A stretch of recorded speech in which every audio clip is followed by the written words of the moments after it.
Senate Republicans have lost their minds. Not a big surprise. But I got a new example. One is the recent Banking Committee hearing, which normally are supposed to be really boring. And they should be boring. It's Banking Committee. I mean, that's it. But not this one. No. Because Louisiana GOP Senator John Kennedy decided to go full Red Scare and accused the nominee of being a communist.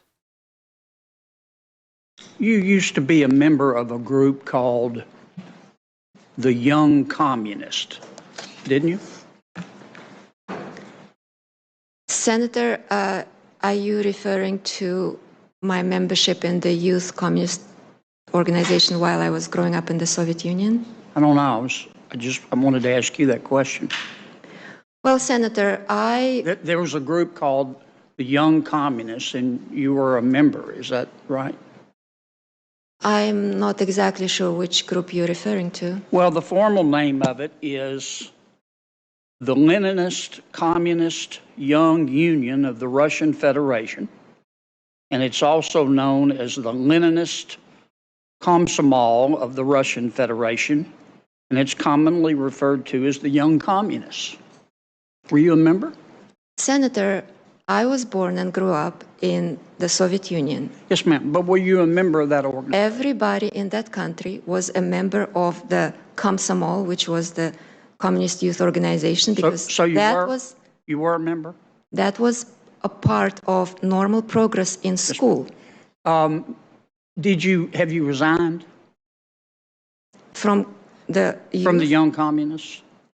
You grow out of it with age, automatically. Did you send them a letter, though, resigning? Senator, this was many, many years ago. As far as I remember how the Soviet Union worked, was at certain age, you automatically stop being a member of that Could you look at your records and see if you can find a copy of your... Senator Kennedy, I understand that you were born in the Soviet Union and you were forced to join the Young Communist Organization, and that said organization and country no longer exists, but I'm still gonna need you to go through your records and see if you sent an official resignation, just to show that you're no longer a communist. What? Why? Look, she's a U.S. citizen. She's an American. She came to this country, yes, from Russia, from the Soviet Union, which no longer, as I said, exists. And lived here for decades. She served as a special advisor for regulatory policy in the Treasury Department during the Bush administration and teaches law at Cornell. Why are you asking if she's like a member of the Communist Party? It doesn't make any sense. And and even if she was a member of the Communist Party of the United States, which is totally fine, actually, if you're a member of the Communist Party of the United States, that shouldn't bar you from office. That shouldn't bar you, even though she's not. Even though she's not. But it doesn't matter. It doesn't matter to them. Because when she was a child, she was forced to join an organization in her native Kazakhstan, and then didn't have to send didn't send a resignation letter. I didn't know you had to do that. Doesn't make any sense. But look, going to her qualifications, by the way, Saule, this is according to Jeremy Kress, an assistant professor of business law at the University of Michigan, quote, Saule is widely regarded as one of the top financial regulatory scholars in the world. Whether you agree with her or disagree with her, you can't have a complete debate about current topics in U.S. banking law and U.S. financial regulation without taking into account what she has written on the topic, meaning she is incredibly knowledgeable. So it seems like, when it comes to handling or heading the Office of the Comptroller of the Currency, which is the nomination that she's up for, which oversees the banks, that seems like a good pick to me. You want somebody who is knowledgeable about these things, okay? And look, Here's the situation in this country. The United States government right now is too friendly to the banks. Why? Because the banks own a lot of our politicians. They give a lot of bribes, and so they get special deals, special regulation, the chipping away of, for example, weak stuff like Dodd-Frank. And so I think, and I hope, based on what I've seen from her, that she might reverse that a little bit and make it so that the government once again goes back to being a regulatory body towards the banks instead of being a tool for the banks or of the banks to help banks. And so, look, if we get a more stable banking environment, that actually does help everybody, because we no longer will have new, boom or bust cycles. And again, it's good when the economy doesn't crash. Weird how that works, right? Now, here's the other thing. Whenever the banks go crash and boom, what do they ask her? The first thing they do is go to the government and say, give me a handout. Give me. I want all that bailout money, and I need it now. We're too big to fail. You got to give us money. You got to give it now. During COVID, the Fed handed $6 trillion worth of liquidity to the banks. And a lot of these banks, a lot of these companies ended up buying back their own stock and increasing their shareholder price. Or I'm sorry, their share price, and then increased shareholder dividends. That's what happened. And by the way, that's part of why we have inflation that is so high, with all of that money floated to corporations, all the corporate welfare that was handed out. So, it kind of seems like maybe if we have a more stable banking regulatory structure, we would have less fuckery going on in the banking system, which means a stable banking system. I know that sucks, because then these banks, when they're regulated, they're not going to be able to make these risky bets on things like derivatives and these, the mortgage-backed securities that famously crashed the economy back in 2008. Oh, no. The Republicans will tell you that it's just poor black people buying homes. Yeah, that's a problem. Getting loans. They got too many good loans and they couldn't pay them back, and that's why the economy crashed. Bullshit. No, if you ensure market stability and have banks do less risky ventures for immediate profit, you stabilize the system and you have less incidences of bank failure, which means no bank bailouts. That's it. But again, of course, that's why that would lead to less profits for bank CEOs. And obviously that is why Republicans despise this pick. Weird. Now, look, they've been after her for a while. Turns out Senator Pat Toomey had actually told his colleagues last month in a previous hearing, quote, "I don't think I've ever seen a more radical choice for any regulatory spot in our federal government." Well, he makes it sound like they're like nominating Karl Marx. Come on. Now, Omarova, they said, clearly has an aversion to anything like free market capitalism.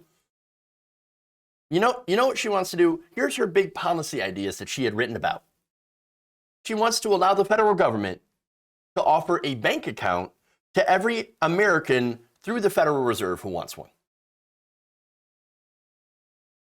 Wow.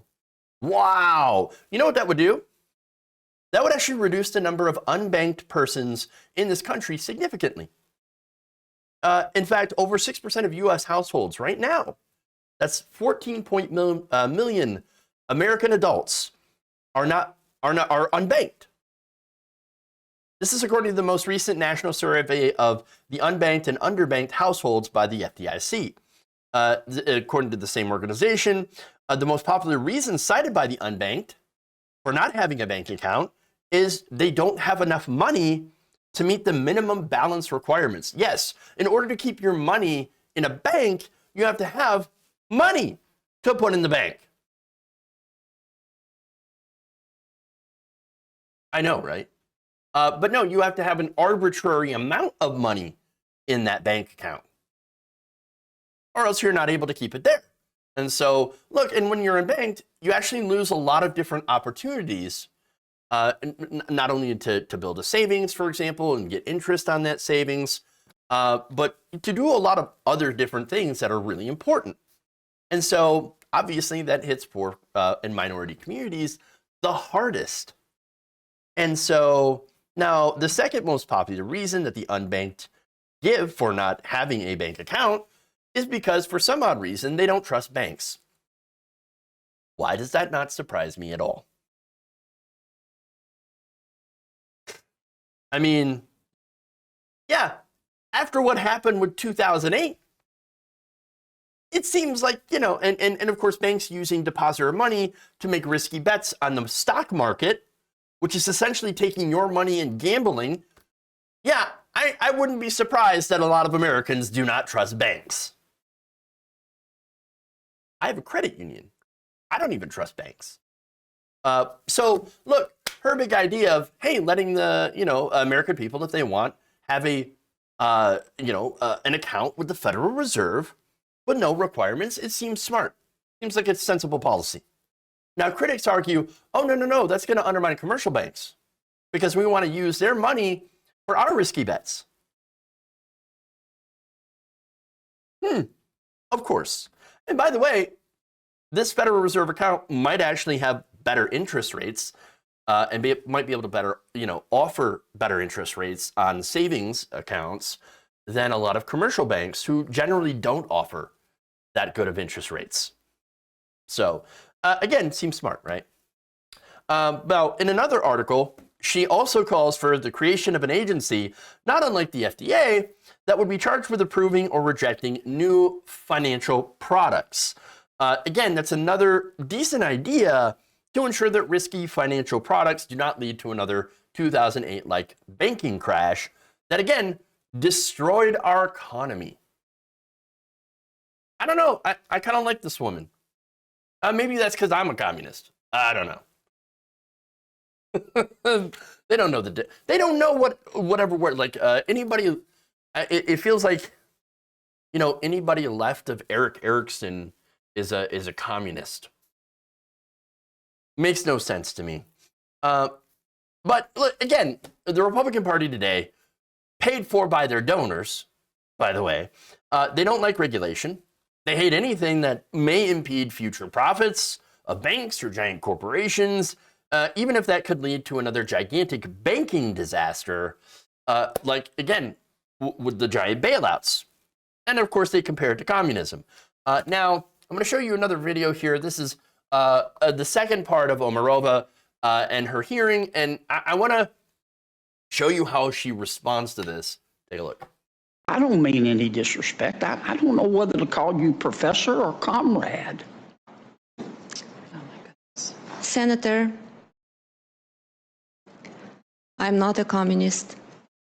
I do not subscribe to that ideology. I could not choose where I was born. I do not remember joining any Facebook group that subscribes to that ideology. I would never knowingly join any such group. There is no record of me ever actually participating in any Marxist or communist discussions of any kind. My family suffered under the communist regime. I grew up without knowing half of my family. My grandmother herself escaped death twice under the Stalin regime. This is what's seared in my mind. That's who I am. I remember that history. I came to this country. I'm proud to be an American. And this is why I'm here today, Senator. I'm here today because I'm ready for public service. So yeah, this is where we're at.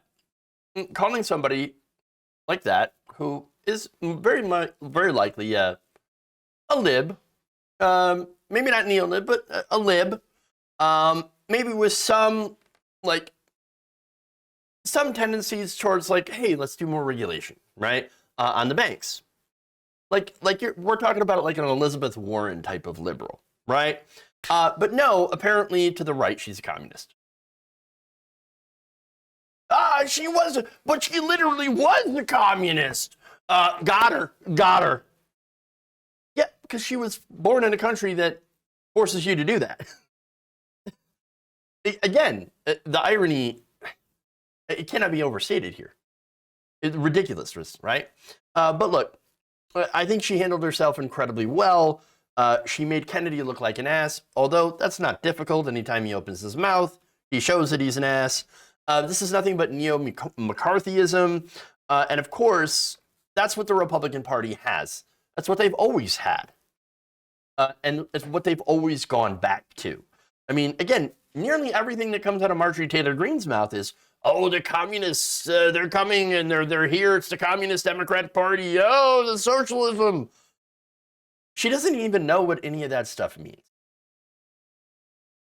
But again, none of them do. All they know is communism, socialism, bad. I don't know what it is, but it's bad. I heard it's bad. This is like critical race theory. I don't know what it is, but it sounds bad. They really don't know. So now here's the thing. As I mentioned, I think she'd be a good pick for the office of the Comptroller of the currency because, again, that has a regulatory function on the banks. Here in this country, the banks are out of control. So now I want to give you an example here of what somebody who, or I should say what a country did when their banks were out of control and literally caused a crash. Look at Iceland. Okay, Iceland. Now, following the 2008 banking crisis caused by low interest rates, and I'm talking about Iceland specifically, right? So they had a very, very low interest rate, and so they had a lot of foreign, they were chasing after people, foreign investors, and then, of course, doing their own foreign investment. That ended up leading to massive inflation of their money. And then when Lehman and Bear Stearns crashed, well, the whole thing went up in smoke. And that was it. Not only did their entire banking system crash and their economy, their government crashed too. The whole thing fell right over. It was a mess. It was a mess. And that was a result of free market capitalism. Now, how do they fix it? By doing socialism. Iceland literally nationalized their entire banking system. That's it. They said, you're ours now. We're, as in the people. It's the people's bank now. And so now, not only that, but in February 2009, voters elected a social democrat named Johanna Sigurd. I do not do well with these names. Sigurdur and her coalition to run the country. So Iceland, what they did is they made some changes. So she barred capital from leaving the country first, raised taxes, but also refused to do austerity. So now a lot of other countries in 2008, 2009, their response was austerity, austerity, austerity. We got to cut spending, and cut spending. Don't raise taxes, just cut spending. That's it. That's it. Austerity, austerity, austerity. Now, she didn't do that. Again, she provided debt relief to mortgage holders and continued social spending. Again, did we bail out in this country, in America, we bail out homeowners? We give them debt relief? No. No, not at all. Millions of people went bankrupt.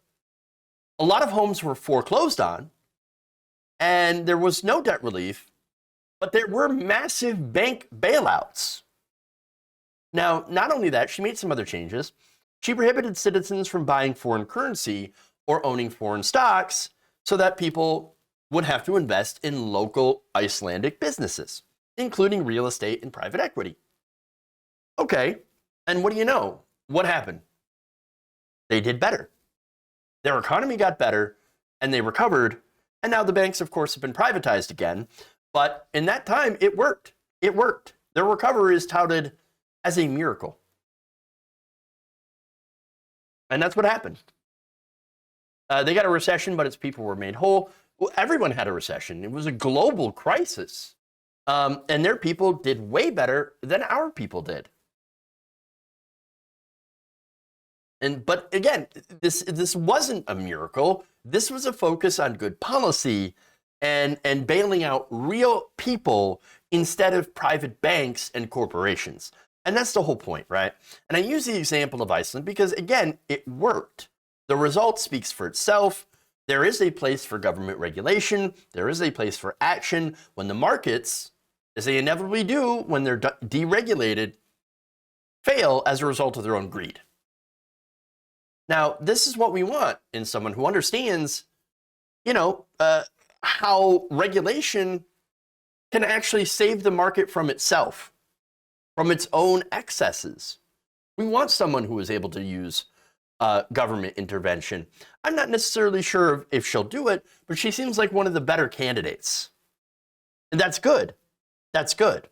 Now, that said, along with the Republicans, you also have corporate Democrats that are funded by big banks that are asking some questions.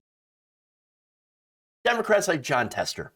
So now John Tester is a bitch for the banking sector. And he's like, I don't know about her. He said some of Dr. Omarova's past statements about the role of government in the financial system, meaning, of course, having government have a substantial role in the financial system, raise real concerns about her ability to impartially serve at the office of the Comptroller of the currency. And I'm looking forward to discussing them with her at her hearing. So that's Senator John Tester.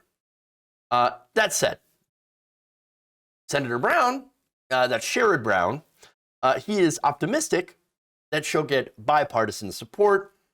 But from what I've seen, I don't really buy that. I don't think that she's going to get a lot of support from Republicans, especially the ones who are asking her about being a communist.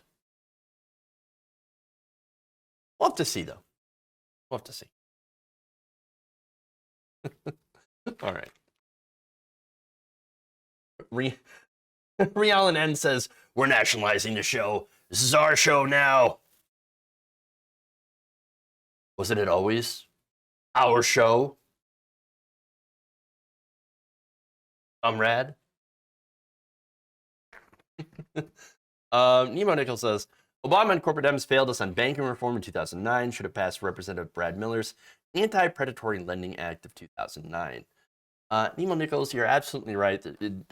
Obama and the Democrats did hugely fail, but you have to look, and to understand the failure, where this comes from, you have to look at who funded Obama's campaign. The banks. I mean, if you're funded by the banks, you're going to serve the banks. You can't serve two masters. And that's the problem with money in politics and why we have to get money out of politics. Big banks, absolutely. The big banks. Occam's Taser, thank you for giving out one tier 1 community sub. Appreciate that. Scott Bloom 85, thank you. Or some S Bloom 85, resubbing. Thank you for 1 month at tier 1. And happy year-versary. Biden shouldn't have passed the 2005 banking bill, which gutted the middle class in the recession. There's a lot of things that Biden shouldn't have done. But once again, Biden and the Democrats, they serve the banks. If you enjoyed this video, please give us a like and share with your friends. You can subscribe and help out the channel by becoming a patron. It's patreon.com/Jeff Waldorf, or you can become a channel member as well by hitting the join button below.